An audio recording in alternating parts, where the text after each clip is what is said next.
We are following several breaking updates in the search for Emanuel Haro. This is a picture per KABC TV of the missing 7-month-old's dad in an orange jumpsuit with detectives searching for his son. Jake Haro and the boy's mom, Rebecca, were arrested on Friday. Both are now accused of murder in the death of their son, Emanuel Haro, but his body has still not been found. And another twist that we're following, even though we saw Jake Haro, the dad, out with detectives, his wife, the boy's mom, is still reportedly sticking to her story that the child was kidnapped in an interview she just did from jail. All right, we have a lot to get to in the search for Emanuel Haro. At the time of this recording, Emanuel is still missing. His body has not been found. Now, sadly, this is a case where deputies are not expecting to find Emanuel alive because both of his parents have been charged with murder. They believe that this child was killed. Here are newly released mugshots for Jake and Rebecca Haro. Both have been in jail since Friday morning in Riverside County, California. They were arrested by the San Bernardino County Sheriff's Office. This is video that sheriff's office put online on Friday, showing both of them being walked out of their home. This was in the morning. It appears they were still in PJs and boxers as they were being led to cruisers to be taken into custody. All of this taking place outside Los Angeles. Now, it's unclear what the evidence really is that detectives have that pushed them to make an arrest and to believe that Emanuel was murdered. Now, there was hope overnight that Emanuel's body would be found. Here is an image from KABC TV of Jake Haro standing with detectives in an area off a highway about 22 miles from his house. This happened last night. Now, deputies said as Jake was there, they searched the area with cadaver dogs, but they did not find Emanuel's remains.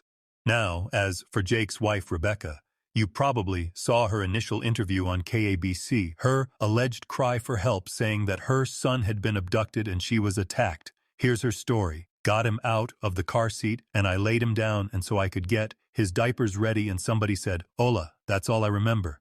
Now that is an alleged lie according to deputies in Southern California. Rebecca is also, though now talking from jail. She just gave an interview. It was posted actually around the same time that Jake was out with detectives. And before I get into what she is now saying, let me remind you how she and her husband went public with their alleged crocodile tears more than a week ago. Let's play that sound bite by Rebecca again. Got him out of the car seat and I laid him down and so I could get his diapers ready and somebody said, "Hola." And that's all I remember. So there's Rebecca like hyperventilating on KABC. That was on August 14th. I will note the television station says they didn't see any tears in her eyes as she gave that emotional soundbite. She claims that she and Emanuel went to a sporting goods store in Yaquipa, California Thursday night after they were at a football game for the Haro's other son. Before going into the store, Rebecca claimed that Emanuel needed a diaper change, so she went to change him and that's when she heard someone say, "Hola." The next thing she knows, she says she was on the ground and Emanuel was gone. Now she had the black eye to prove it, right? That she was attacked. Well, that story seems to really be falling apart. We've been told that that bruise looks like it had been healing for a good amount of time, and it's come to light that she actually reportedly had that black eye nearly 2 weeks before her call to law enforcement and her story of this alleged abduction. Here's what Jake Haro said to cameras from KABC as well. "Whoever took our son, please give him back." Hey, before we get back to this episode of On the Case, one of the most watched shows on all of YouTube, I need to take a moment to talk about our partner and sponsor, Morgan & Morgan. This is America's largest injury law firm. They've recovered over $25 billion for more than $500,000 clients. In the past few months, a client in Florida received $12 million after the insurance company offered just $350,000. In Pennsylvania, a client was awarded $26 million, which was 40 times the insured $650,000 offer. Another client in Pennsylvania received $29 million after being offered only $500,000. Even if you don't think your case is worth millions of dollars, why not fight for what you deserve? Morgan & Morgan makes it so easy to start a claim. You can do it with just 8 easy clicks on your phone. So, if you've been injured, and you need to start a claim. Go to www.forthepeoplepeople.com/forthepeople.com/OTC. You can also scan this QR code on your screen or click the link below. At first, you had people in this community rallying around this family. I mean, if this was a true story, this would be terrifying that this boy would be abducted in the parking lot of a sporting goods store and his mom assaulted. But law enforcement, in the hours after the days after that story was first told, they say they found inconsistencies in what Rebecca was saying, and they confronted her about it, and that is when they say she stopped cooperating with the investigation. In the days after that, law enforcement served multiple search warrants at the Haro's home in a rural part of Southern California.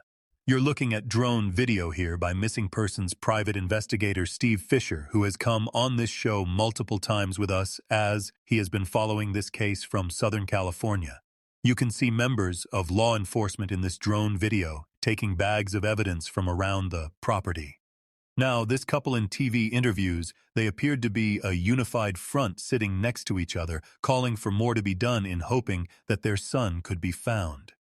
But then, last night, a very interesting development, because on the same day that you had Jake out searching with law enforcement, or at least standing there as they searched, again, they didn't find Emanuel's body as they were searching in an area with Jake Haro. Rebecca yesterday did an interview with a reporter from the Southern California News Group, and she, according to this interview, is not giving up her story. She said, quote, "I will not give up. I will not give up on my baby." She maintained that she is telling the truth, that she was assaulted and Emanuel was kidnapped. The reporter did note that the black eye, it's still noticeable, but it has significantly faded under Rebecca's face. It doesn't appear to have any other wounds if she was to fall on the ground after getting punched. It seems that that small little black eye was the only injury that she had after this alleged assault. Now, it's unclear if Rebecca has had any communication with her husband since her arrest. It's also unclear if she has a lawyer or any sort of representation. She is due in court tomorrow, as well as Jake. We do know that Jake has an attorney. His lawyer's name is Vincent Hughes. He went on News Nation and said his client is innocent.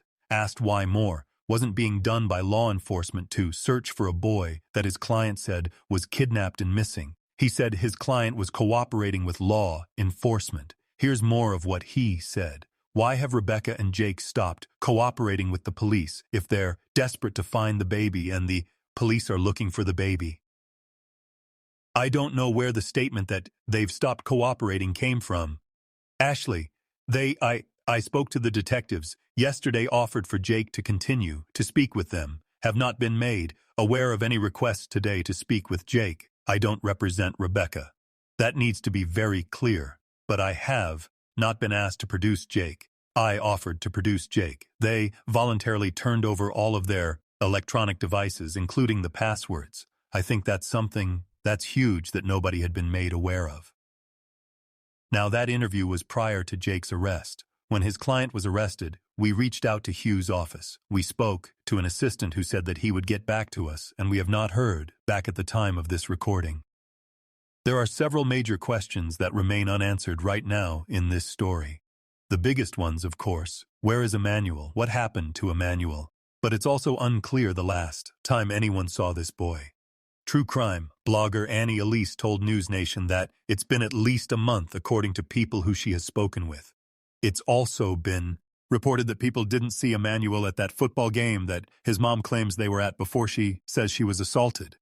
It's also been reported that the Haros were in the parking lot of that sporting goods store in Yaquipa weeks ahead of the night that Rebecca says she was attacked, and the couple allegedly asked employees of that sporting goods store where their security cameras were, because at the time they were claiming their car had been broken into. Then you just have to wonder what Jake told detectives yesterday to bring him to that field.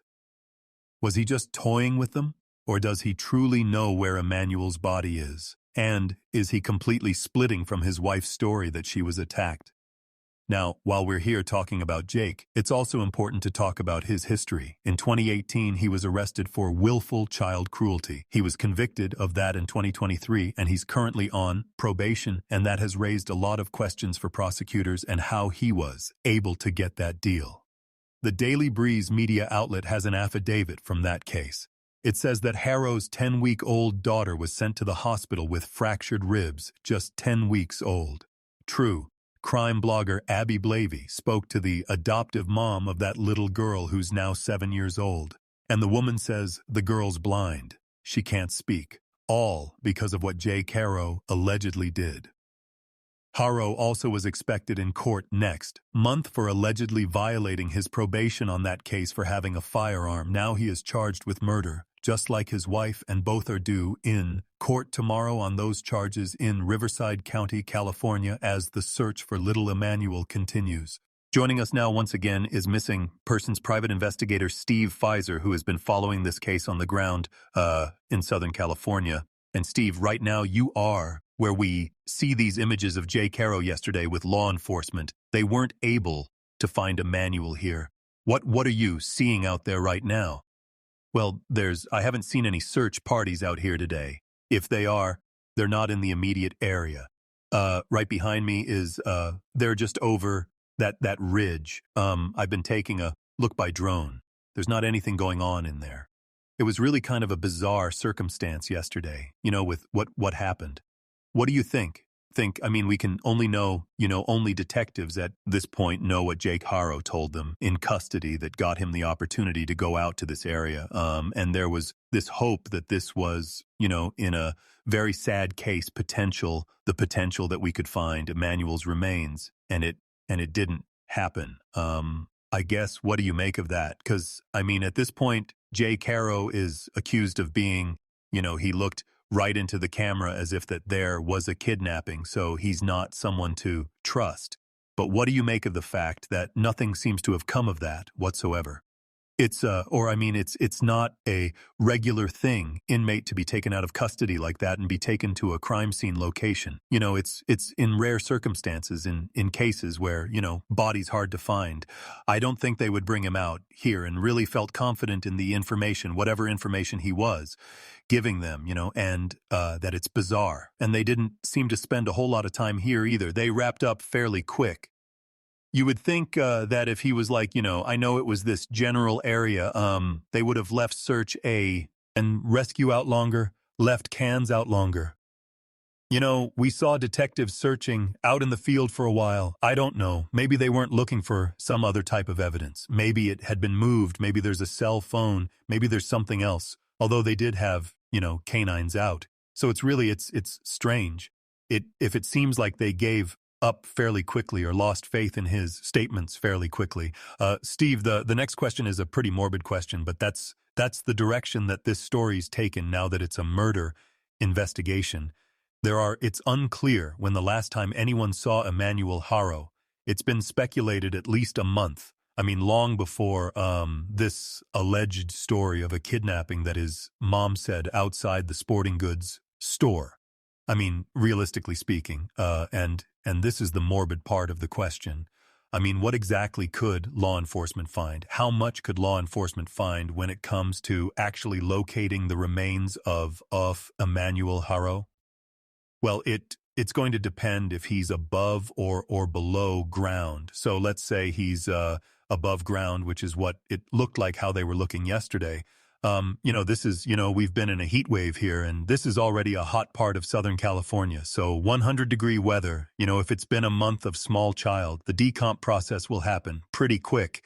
And then also this type of area, there's predators out here. There's coyotes, mountain lion. There's all types of stuff out here. So, and that we see in search and rescue all the time, predators will spread remains and whatnot.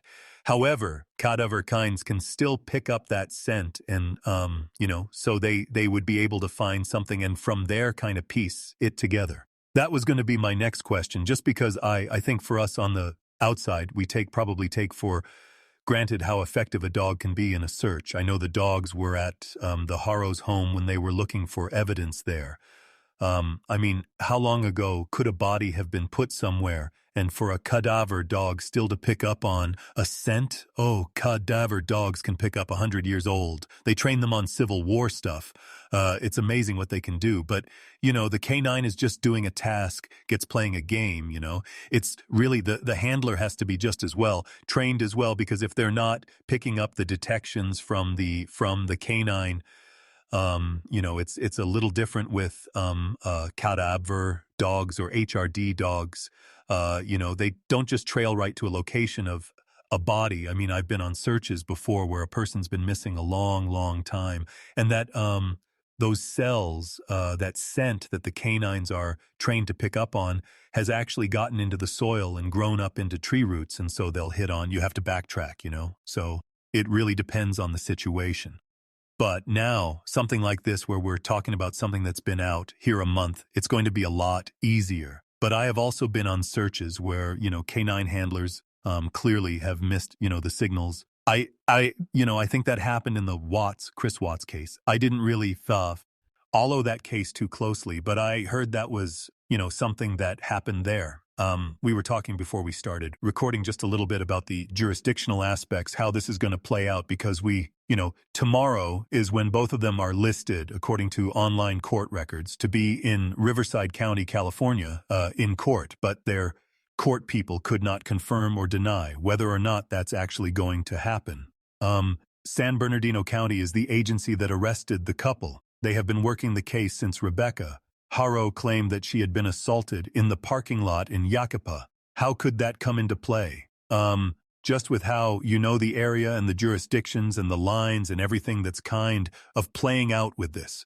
So this has been something I've been wondering about, because the way counties run the I-10, which runs east-west, basically is the border of Riverside and San Bernardino County. So the Big Five store in Yucaipa that is in San Bernardino County. However, their home in Cabazon is in Riverside County. Now, if they've determined that that was a fake kidnapping and everything really happened at the home or in Riverside County, it would be their jurisdiction. However, the arresting agency was San Bernardino, but they're being held in Riverside.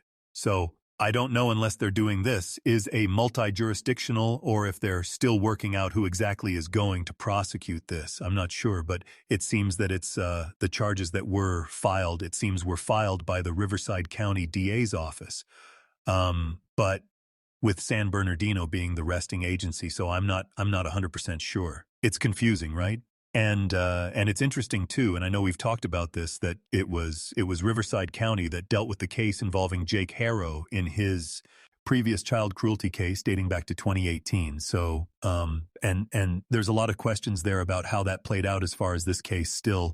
I think last night when you saw the images of Jake Haro, and you're thinking, oh my gosh, this is, how this story potentially ends in terms of finding this boy, and that they're coming clean on what actually happened. Then you have Rebecca talking to a newspaper reporter from jail, and she's sticking to the story. The fact that you see Jake out with detectives, though they didn't find anything, and then Rebecca still claiming that she was attacked, that the boy was kidnapped. What does that tell you about what's going on inside the jail and how detectives are handling this right now? Well, they're doing what, we had talked about last time they'd probably trying to do, which is create a division. They couldn't be more polar opposite. Literally, she's giving that interview at the same time that Jake is out here in a field with detectives, so he's rolling clearly. You think he's rolling on her, probably not himself. And, I picked up the affidavit and support of the arrest warrants from the 2018 case, and he did the same thing in there. The detective actually notes in the probable cause affidavit that came in a couple different times, came into the police station and said, I really couldn't imagine it at the beginning, but now I'm convinced it was, the baby's mother, and trying to lay down the story about how it was not him, it was the mother, and so, selling her out. And hey, maybe it's true. Who knows? I'm sure is probably they both had a hand in it. But seems like the same thing here. Like Jake's trying to save himself. He's smart enough to know that taking them on a false field trip out here isn't going to help him one bit. So I think there's got to be something to this out here, right? Because that's the thing, is like if you're going to lead detectives out there and be like, oh, This is definitely where it happened. And then you don't find anything. And for them, to your point, I mean, they're not out there today. You would think if there was a credible lead that they would at least still be searching, but we haven't had any reports today that they're still looking around there to at least our understanding. Yeah, if they're in court tomorrow, it'll be interesting to see what comes out. And then to your point about the separation of the two, it even goes back to Jake having his own attorney, who I assume is giving him counsel, and then here's Rebecca talking to a local news reporter still, sticking, and they're on completely two different sides. So something it feels like it's heading that direction. This might be a difficult question to answer, but when you look at I just think of the area I see behind you, Steve, and I think of Rebecca and Jake Haro. I mean, can someone, even for as vast as the area is, I mean, I don't get the sense that they are avid outdoors people that could handle the terrain to be able to even bring, if gosh, they took young Emanuel and then put him somewhere just from what we've seen about them. Like, frankly, they just don't appear to be in great shape. And so it just seems like that limits where the body could actually be. I think he unfortunately was probably either tossed from the vehicle, because there was like an irrigation, underpass, or they didn't go very far into that. I don't think they drove into the area because that gate, I think, is locked all the time, although it's private property. I get the same impression. I don't think he's going to be far off the road. That's why we didn't see search and rescue or detectives going too far up into those hills. They seem to be looking close to the bridge area. Yeah, And however this story continues on, it's obviously just an incredibly sad story, and we'll see how all of it plays out, and if they're in court tomorrow, we'll continue to watch for that. Missing Persons Private Investigator Steve Pfizer, thank you for taking time to speak with us as you've been searching on your own here in this case. We appreciate you being here. Thanks for having me. That will do it for On the Case, presented by Crime Whisper. Please subscribe my channel and hit the bell icon. We'll see you next time.